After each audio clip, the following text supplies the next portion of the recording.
It's FNCS Grand Finals, Game 6. $150,000 are on the line. It's Veno and Tayson, number 1 and number 2 in a 1v1. This fight determines who wins solo FNCS. You likely remember what comes next, but to appreciate the magic of it all, let's do a quick rewind. These are two players that have been around for a long time, but let's take a journey back to solo FNCS. Two players, Veno and Tayson. This is one of Veno's first big events and where he makes his first heats.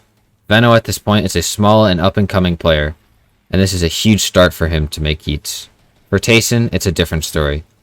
Tayson was a well-established player coming 5th in the solo invitational and making duo FNCS Grand Finals. But this event was truly his breakout event. Tayson dominated this event, and he made a real name for himself here. Tayson won $80,000 and came home with first place.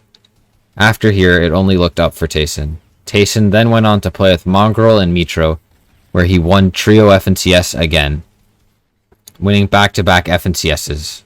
For Veno, it was a different story. Veno's placement started to fall off in the next FNCS. Playing with 7-Josh and Mage, and they didn't even make it past a round 2 a single time or even make heats. Things were looking down for Veno, but in Season 5, he was able to start playing with Patty and Knifer, and they did pretty well, placing 20th in Grand Finals. For Tayson, it was looking a little scary. Tayson had split with Mongrel and Mitro due to chemistry issues and the lack of practice, so he had to play with Savage and Eyedrop. Even though this trio practiced a lot more than when Tayson played with Mongrel, there were still some chemistry cracks, as Tayson and Eyedrop didn't like each other. But even with all that, they were still able to pull out a nice 8th place in Grand Finals. Let's go back to the play. Tayson and Veno are in a 1v1, but how did they get here?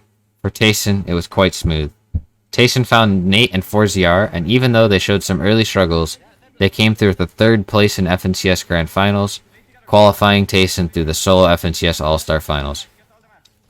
For Veno, it was no easy task. Veno was looking good with Aqua and CR, and they likely would have made it to finals, but then disaster struck. Veno was banned for buying an account. Veno, Aqua, and CRR were disqualified from making Grand Finals or the solo All-Stars. Or so they thought. Soon after Trio FNCS, Epic announced the open qualifiers to fill the last 10 slots of solo FNCS.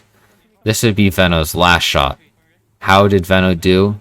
Well, in Opens, he made it comfortably through, coming in 700th. In the second round, Veno only barely made the top 600, coming in 423rd, and only making it to round 3 by 5 points. But from here, Veno dominated, getting an 11th place qualifying him to finals, and then a 2nd in finals qualifying him to the Grand Finals. Now we have seen the paths and journeys these players have taken to get to this point. Now we are here, June 26th. Grand Finals Day. Many interesting stories, but Veno was not one of them that was talked about.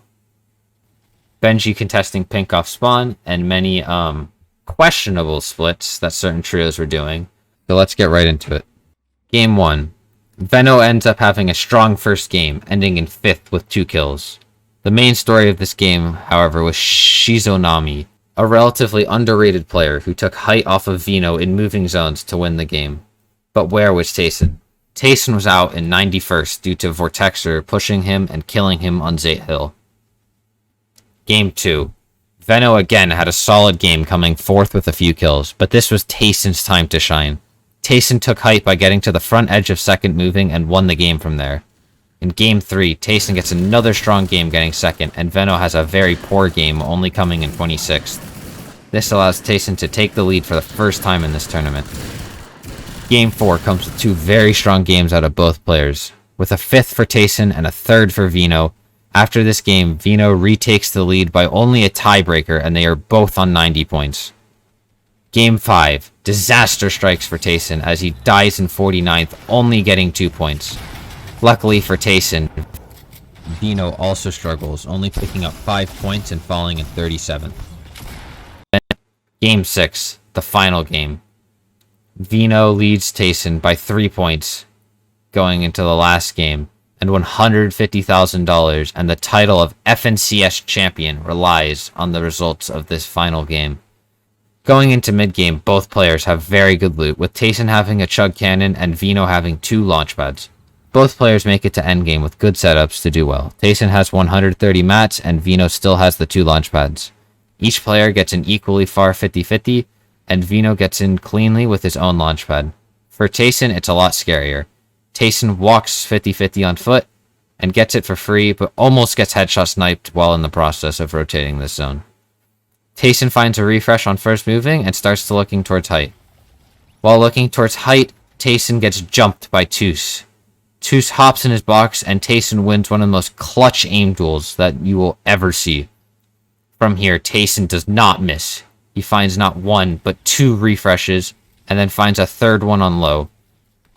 It gets down to the top 3 between Tayson, Veno, and Erkin, who's in third right now. Veno needed a lot to get here, finding a great refresh on Vidil on second moving, and being gifted height when Queasy dies to zone. Veno and Tayson end up in a 1v1 for $150,000, and I think you know what happens next. On all walls, but he sees everything through, finds it, a big matchup, Tayson takes them all. The undisputed best solo player possibly in the entire world. I want to thank you guys so much for watching. If you like this new video style, make sure to leave a like and subscribe, because if I get enough support on it, I have a lot more ideas for the future. And if you just enjoyed my content, make sure to leave a like. And if you want more content like this in the future, make sure to subscribe and follow my other socials linked in the description. Peace.